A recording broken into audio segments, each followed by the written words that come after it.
Bien-aimés dans les Seigneurs, une question se pose dans la vie chrétienne. Nous avons des motivations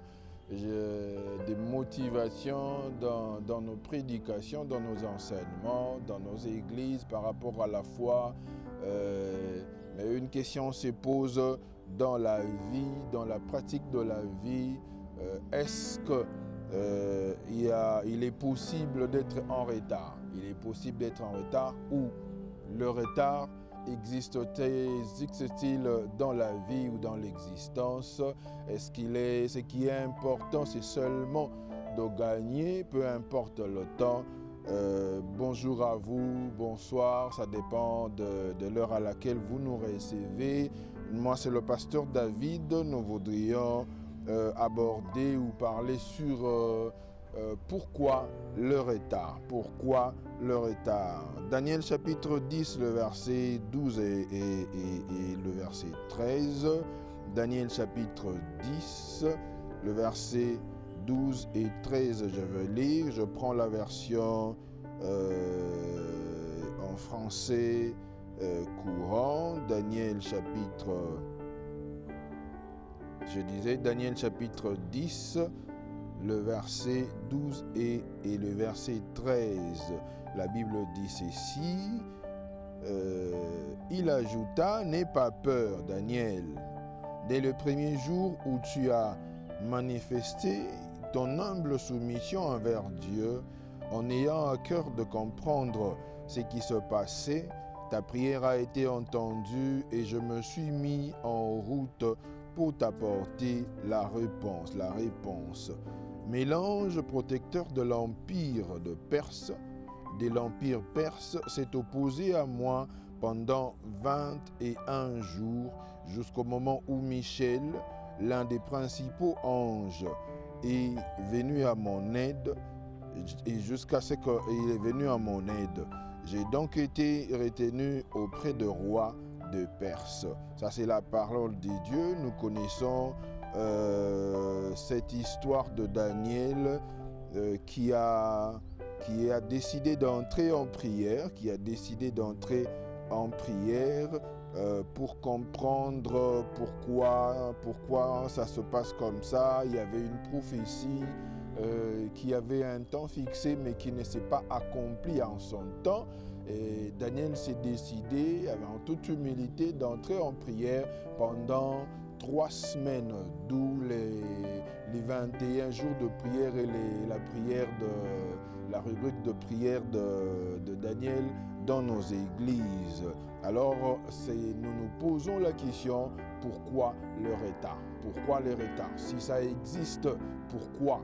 Alors, certains diront que ça n'existe pas. Je voudrais juste qu'on m'accorde le temps et qu'on suive cet enseignement. J'étais en train de dire que Daniel a décidé d'entrer en prière et de chercher Dieu, de vouloir comprendre pourquoi et comment.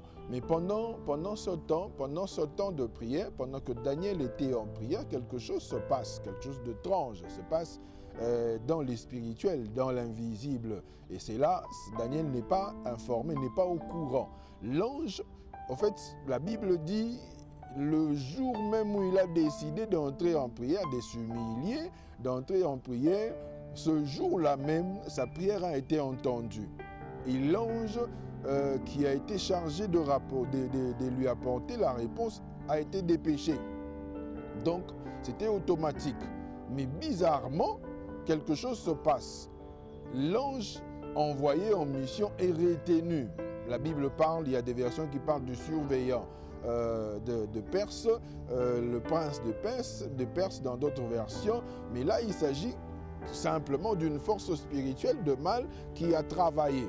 Et cet ange est retenu pendant 21 jours. Donc pendant tout le temps de prière de Daniel, pendant que Daniel s'est mis en prière, sa décision, le temps fixé de prière, pendant tout ce temps-là, la réponse était déjà libérée depuis le premier jour. Mais malheureusement, on peut le dire entre guillemets, la réponse a été retenue quelque part.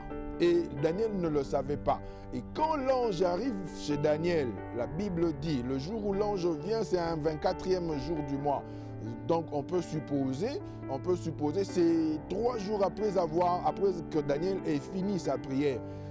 3 jours après, on peut le dire, le 24e jour, l'ange vient, au lieu seulement d'apporter la réponse à Daniel, puisqu'on sous-entend, on peut l'admettre, que tout celui qui prie, son problème, c'est le résultat, c'est la réponse des dieux.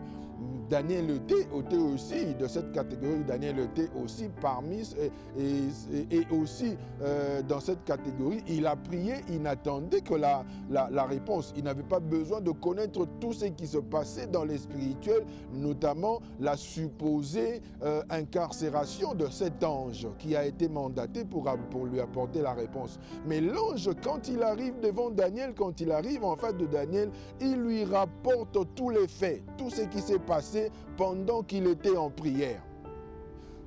Pourquoi est-ce que l'ange le lui a dit? Est-ce que c'était important qu'il le sache? Dieu, une autre question qui se pose ici, Dieu omnipotent et omniprésent. Dieu qui connaît toutes choses et qui voit toutes choses et qui est capable de tout faire. Le même Dieu, ce Dieu-là omniprésent, omnipotent, ce Dieu-là a laissé quand même faire. Donc il a permis que l'ange, son ange, s'il vous plaît, soit retenu par les surveillants de Perse, le prince de Perse, pendant 21 jours, pour empêcher que Daniel ait la réponse à sa prière. Pourquoi Dieu a permis cela? Pourquoi l'ange a été captivé par le prince ou le surveillant de Perse? Bien-aimé dans les Seigneurs, je dirais carrément comme ça, Dieu n'est jamais en retard et Dieu ne sera jamais en retard. Mais il est possible, en fait, je n'exclus pas, je n'annule pas ma première proposition, je dirais, le retard est possible dans l'existence de l'homme. Le retard existe dans la vie de l'homme. Je vais vous emmener dans la pratique de choses. Ce n'est pas une comparaison parce que quand nous disons, quand nous motivons le chrétien, quand nous motivons des gens pour dire tu n'es pas en retard par rapport à qui? En fait, ce n'est pas une question de compétition, ce n'est pas une question de course avec une autre personne, c'est juste une question de l'existence. Bien-aimé dans le Seigneur, je vais aller par des illustrations. La vie a des cycles. Et il y a des choses qui, quand elles ne sont pas accomplies dans un cycle, ça devient un retard. Un exemple simple.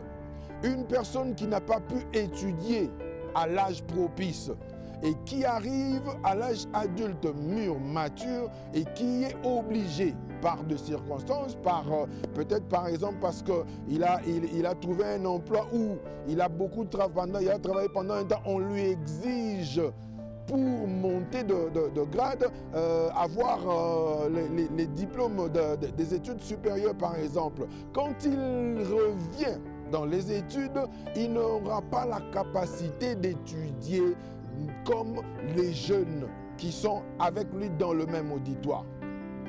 Le corps va vous démontrer que le retard existe. Je prends un exemple simple. Une femme qui n'a pas mis au monde ou qui ne s'est pas mariée, quand il était jeune et qui trouve le mariage à l'âge avancé, 50, 55, au-delà même. Une personne pareille, je ne dis pas que Dieu n'est pas capable d'accomplir, parce que là, excluons Dieu, mettons à côté. Dieu n'est pas dans tout ça. Ce n'est pas que Dieu n'est pas capable d'accorder des enfants à une telle personne, mais ça n'arrive pas tout le jour. Voyons l'exemple de Sarah. Sarah qui a mis au monde, parce qu'on se réfère à Sarah, Sarah qui a mis au monde à 90 ans. Vous allez lire, quand vous lisez l'histoire de Sarah, vous allez comprendre que la Bible dit que son corps était usé et fatigué. Donc, ce n'était plus le temps pour elle de concevoir, ce n'était plus le temps pour elle de mettre au monde. Mais cela est arrivé par miracle. Et Sarah qui a eu cet enfant à cet âge très avancé, Sarah n'a pas pu voir son enfant, même pas se marier. Isaac s'est marié après la mort de sa mère. Sarah n'a même pas pu voir les fils d'Isaac, même pas une seule génération après Isaac, seulement parce qu'au fait, la maternité est venue en retard. Quand nous courons, une personne qui a 16 ans, je prends de multiples exemples, un jeune homme de 16 ans et un vieux papa de 60 ans n'auront pas la même force pour accomplir un certain type de travail. Ceci démontre, comme Christ le dit, la nature même ne vous... Il démontre qu'il y a de retard, il y a un retard. Le retard est possible dans la vie de l'homme, dans la vie de l'être humain. C'est pour ça que moi j'ai toujours conseillé aux gens, quand vous avez l'opportunité, quand vous avez de la force, de l'énergie, des opportunités pour accomplir certaines choses, ne soyez pas procrastinateur, faites-le bien et bien. Alors, j'insiste, il faut bien le faire. Parce que ni la force, ni les énergies, ni les opportunités que vous voyez aujourd'hui devant vous, vous ne les aurez pas toujours devant vous. Vous ne les aurez pas toujours. Donc ce qu'on rate aujourd'hui peut ne pas revenir. Donc cela veut dire que vous serez en retard. Vous aurez raté ce qui se présentait et le jour où ça va encore se présenter devant vous, vous n'allez pas aborder cela avec la même force, avec le même enthousiasme. Donc, en fait, je voudrais juste qu'on comprenne cela. La Bible ici est en train de nous démontrer que le retard est une chose qui vient du spirituel. La cause ou l'origine du retard, c'est les spirituels. Quand nous lisons la Bible dit le surveillant de Perse, le prince de Perse, j'ai bien dit, il ne s'agit pas d'un surveillant physique ni d'un prince physique, mais il est question ici d'un esprit méchant, une force du mal spirituel qui intervient pour empêcher que Daniel ait la réponse à sa prière. Et ceci nous fait comprendre que c'est les spirituels qui créent le retard autour ou dans la vie d'un homme. Bien-aimé dans le Seigneur, le péché est un grand élément que le diable utilise pour créer le retard dans la vie des hommes. Mais je ne voudrais pas m'attarder sur ça pour ne pas parler seulement du péché, parce que nous sommes dans le monde chrétien. La repentance figure parmi des choses élémentaires. Alors revenir chaque fois sur le péché, c'est comme si on avait toujours affaire au bébé spirituel, parce que la Bible dit vous en êtes encore au lait. Ça, on parle de la repentance, de ces choses-là qui sont élémentaires. Les enfants des dieux, on ne doit pas toujours continuer seulement chaque fois qu'à parler du péché. C'est comme si on était des bébés. Alors, il faut emmener les enfants à la maturité, à comprendre des choses au niveau mature pour quitter ces stades de péché. Alors, je ne voudrais pas m'attarder seulement sur le péché qui est un grand élément. Il ne faut pas oublier, le diable utilise le péché pour retarder la vie ou la marche, pour ralentir la marche, mais il n'est pas question, il n'est pas seulement. Et il n'y a pas seulement le péché, mais il y a aussi un élément que je voudrais évoquer ici, les réclamations. Les réclamations revendiquées, comme la définition de ce mot, la définition de ce mot nous le dit, les réclamations, c'est revendiquer une chose à laquelle on estime avoir le droit. Revendiquer, je répète, revendiquer une chose à laquelle on estime avoir le droit. En fait, les réclamations travaillent. La force de réclamation sont des liens.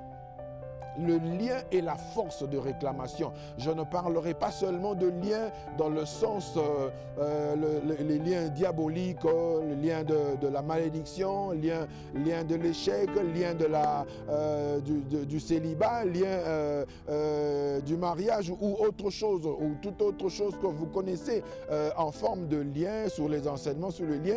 Mais ici, en ensemble, je parlerai de l'appartenance. Le fait d'appartenir à quelque chose ou à un groupement ou à un groupe de gens ou à une personne est un lien qui favorise les réclamations.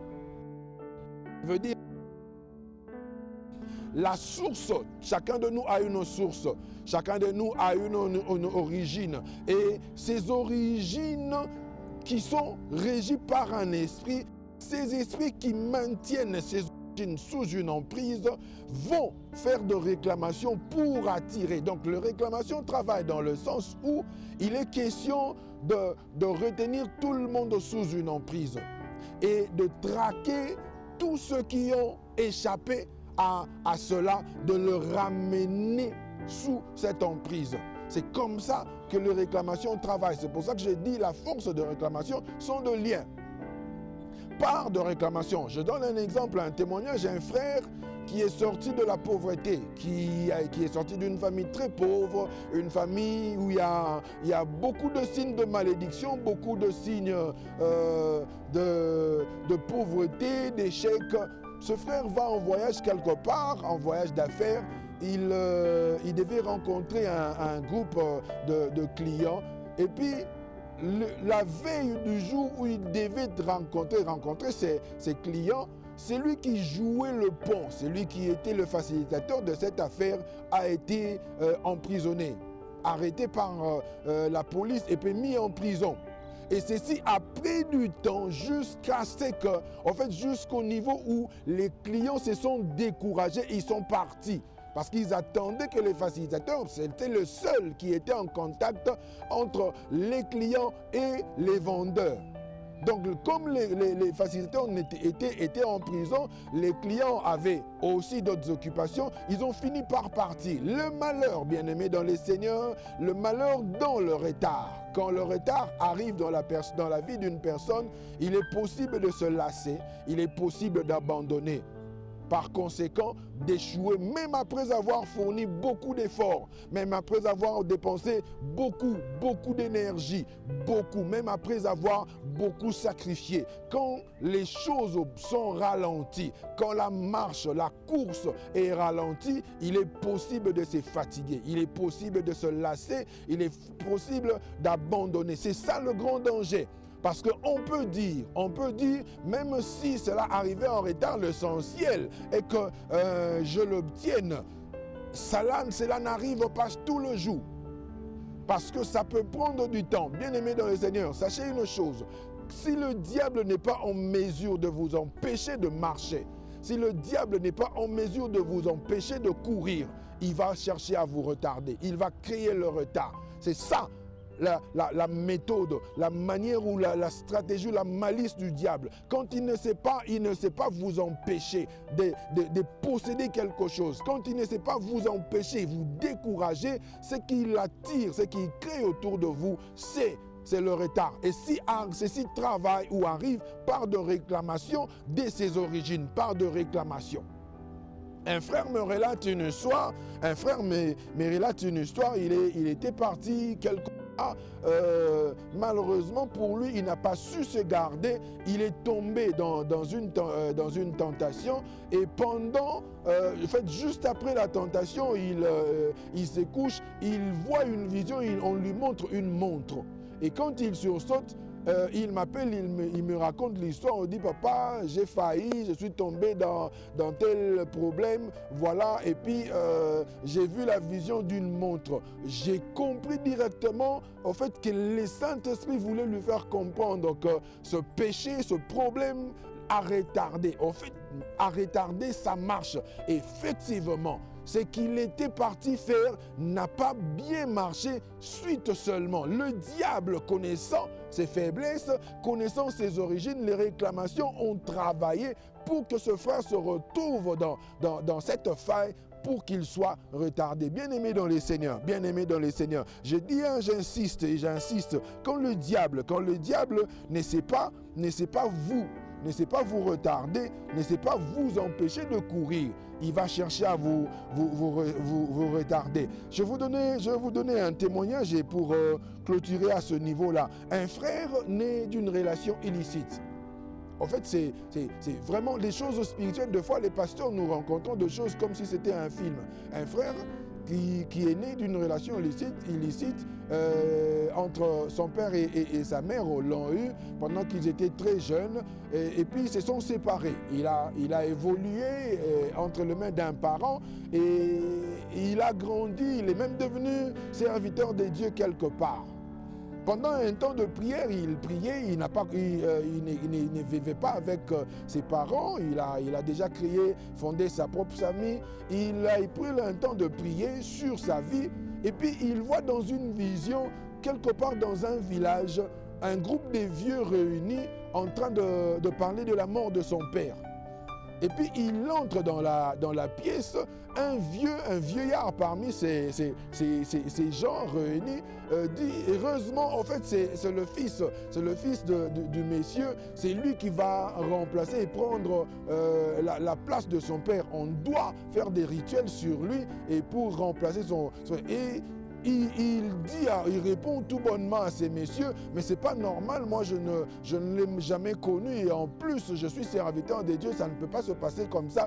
Il se retourne et puis se met en fuite et puis il sursaute.